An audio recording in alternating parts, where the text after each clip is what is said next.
So typically when you open up any kind of software, it's going to have some settings that are pre-built within it that may or may not work for your cell culture, especially if your media is not clear, like it's red or orange or yellow, then you definitely need to adjust the different settings. So one of the things that we can use is what we call white balance. No matter which software you're using, it will always have something where you can change the exposure and gain. It will have things to control the temperature and tint of the color, and this thing called white balance. For white balance, the most important part is to select an area that is empty. It should not have any cells. It should not have anything in your image in that space. It should be an empty space. And once you do that, if you do the automatic auto white balance, sometimes it will work, but at least it will get you, even if it doesn't, it will get you closer to where you need to be. And then you can adjust the light intensity. So in my case, I'm lowering the amount of light that's going through the diaphragm so I can see the cells a little better. And then readjust the fine focus to get them to be in a crisp light.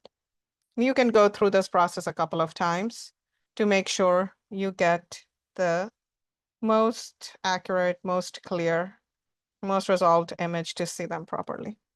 Okay, so in the next one, now that we have the cells in focus, we can look at them and see how healthy they are and what they look like in general.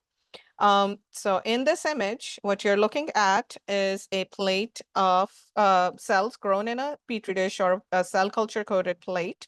And this one is MDA 468 cells, which are breast cancer cells. So they have a particular shape that they go by. Right now, we are looking at about 200x magnification, total magnification.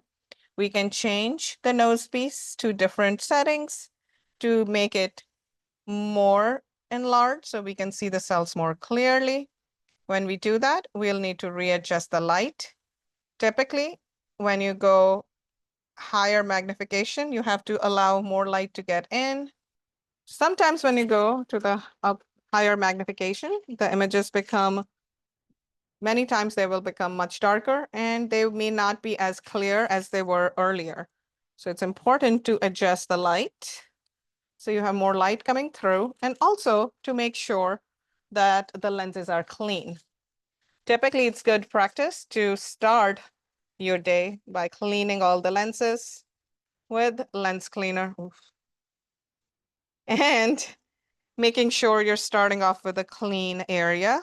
So clean the stage, clean the lenses, and anything that the cells are going to be on so they remain aseptic. To clean them, we use lens paper only, and we use propanol or other lens cleaner that is appropriate for these lenses so you don't get scratched lenses, which can obviously then destroy your visibility as well. Oh, there we go. Now we are looking at them, and right now it's the same magnification as it was in the earlier. And after cleaning, and then once the lenses have dried, it looks a lot more crisper. So you can see the boundaries of the cells a lot more better than you did before. Okay, now we'll go up to a higher magnification.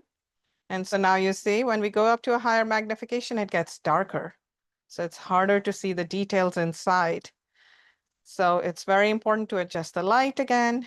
You can also adjust the diaphragm settings so more light is coming in different spaces so you can see them better. And once you have it the way you like, you can then fine tune the focus and look at it in a better way. Now at this magnification, I believe this is 400x, you can see the cell bodies and you can see the nuclei and you can see the nucleoli.